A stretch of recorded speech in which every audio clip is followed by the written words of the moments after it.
جس مسلمان نے ایمان اور ثواب کی نیت سے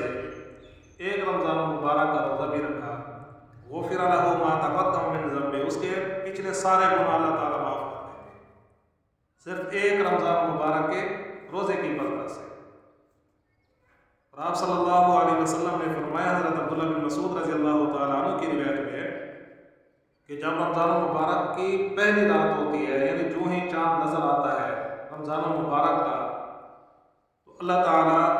جنت کے 8 دروازوں کو کھولنے کا حکم دے دیتے ہیں کہ جنت کے 8 دروازے کھول دیے جائیں اعزاز کے طور پہ۔ جنت کو تو ایک دروازہ ہی کافی ہے مسلمانوں کے داخلے کے لیے، یا جو بھی رمضان میں فوت ہو اس کے لیے جنت میں فوری داخلہ ہو جائے، ایک دروازہ بھی کافی ہے۔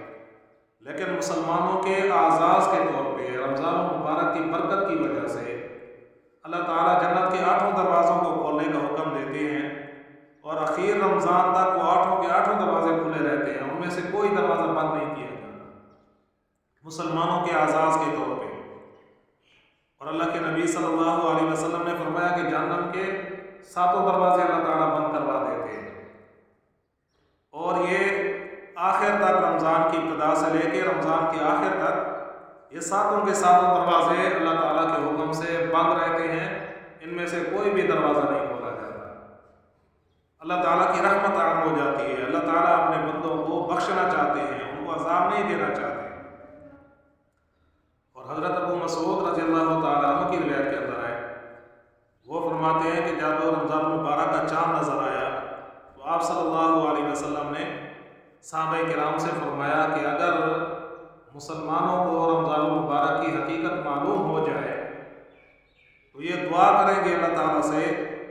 کہ رمضان پورا سال چلتا رہے، سارا سال ہی رمضان شریف ہو، اور سارا سال ہی رمضان شریف والی برکتیں اور وہ رحمتیں ہی چلتے رہیں۔ اتنا یہ بابرکت اور خیر والا مہینہ ہے، اللہ تعالیٰ کی رحمت کی وسعت والا مہینہ ہے، اللہ تعالیٰ کی طرف سے اس میں رحمت کے دریا بہائے جاتے ہیں۔ اس لیے مسلمانوں کا حق ہے کہ جتنے بھی ہمارے صبح و شام ہیں اپنے شب و روز کو اعمال کے ساتھ مزین رکھیں، تاکہ رمضان مبارک کا کوئی لمحہ، اس کا کوئی وقت ضائع نہ جائے، فضولیات کے اندر نہ جائے۔ اور آپ صلی اللہ علیہ وسلم نے ایک حدیث مبارک میں فرمایا کہ میری امت کو اللہ تعالیٰ نے 5 خصوصی چیزیں عطا فرمائی ہیں، 5 چیزیں ایسی خصوصی عطا فرمائی ہیں جو اس امت کو ملی ہیں، باقی کسی کو اللہ تعالیٰ نے عطا نہیں فرمائی تھی۔ ان میں سے سب سے پہلی جو خصوصیت ہے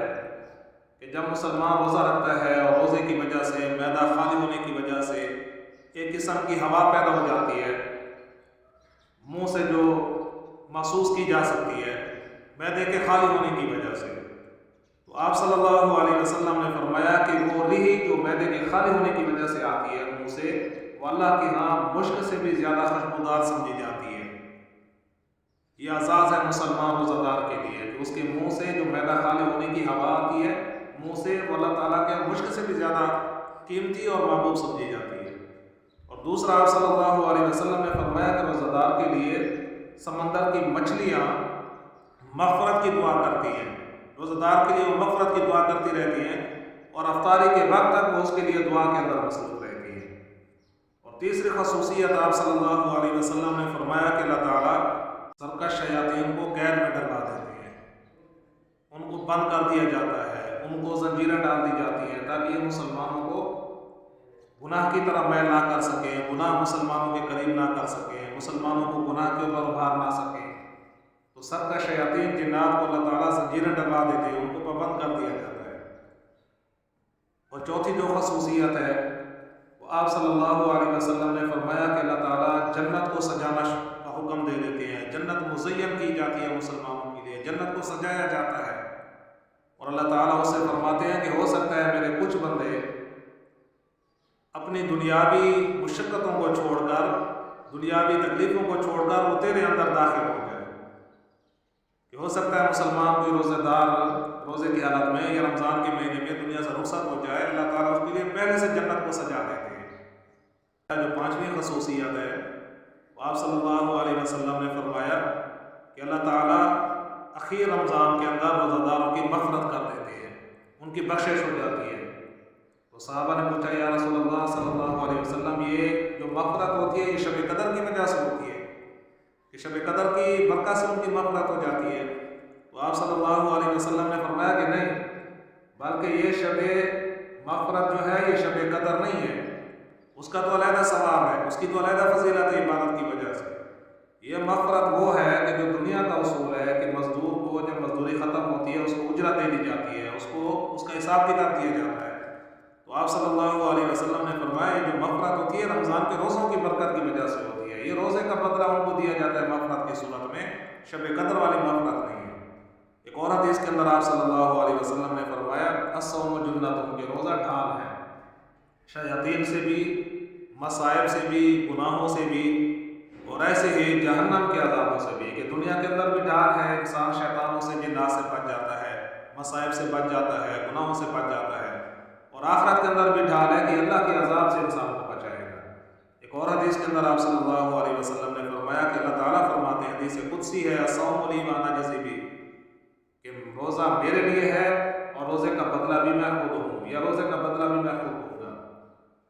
کہ روزہ ایک بے ریا عبادت ہے، اس کے اندر کوئی ریاکاری نہیں ہوتی، کسی قسم کا ریاکاری کا شبہ نہیں ہوتا، خطرہ نہیں ہوتا،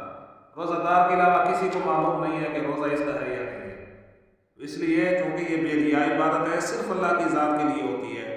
اس لیے اللہ تعالیٰ نے فرمایا کہ اس کا بدلہ بھی میں خود دوں گا۔ اور بعض علماء نے اس کا ترجمہ کیا ہے کہ اس کا بدلہ میں خود ہوں، یعنی یہ روزہ دار مجھے راضی کرنے کے لیے روزہ رکھتا ہے، باقی تو کسی کو پتہ نہیں ہے، صرف روزہ دار کو اور اللہ کو پتہ ہے کہ روزہ ہے کہ نہیں ہے۔ تو آپ صلی اللہ علیہ وسلم نے فرمایا کہ روزہ صرف اللہ کے لیے ہے اور اس کا بدلہ بھی اللہ تعالیٰ خود عطا فرمائیں گے، باقی ثواب کا اعمال تو فرشتے لکھتے ہیں، متعین ہے کہ اس عمل کا یہ ثواب ہے، اس عمل کا یہ ثواب ہے، لیکن روزے کا بدلہ اللہ تعالیٰ خود عطا فرمائیں گے۔ اور حدیث مبارک کے اندر آپ صلی اللہ علیہ وسلم نے فرمایا کہ روزہ دار کی عبادت کا تو ثواب فرضوں کے برابر ہو جاتا ہے، 70 گنا بڑھ جاتا ہے۔ دوسرا اللہ کے نبی نے فرمایا اس کی خاموشی بھی عبادت ہے، تسبیح کے برابر ہے، روزہ دار کی نیند بھی اللہ کی عبادت سمجھی جاتی ہے۔ تو جو بھی مسلمان کا عمل ہوتا ہے، چاہے وہ نیکی کا عمل ہے یا اس کا ویسے طبعی عمل ہے، شرط یہ ہے کہ کسی گناہ کا غیر شرعی نہ ہو، تو وہ اللہ کے ہاں عبادت کے اندر شمار کیا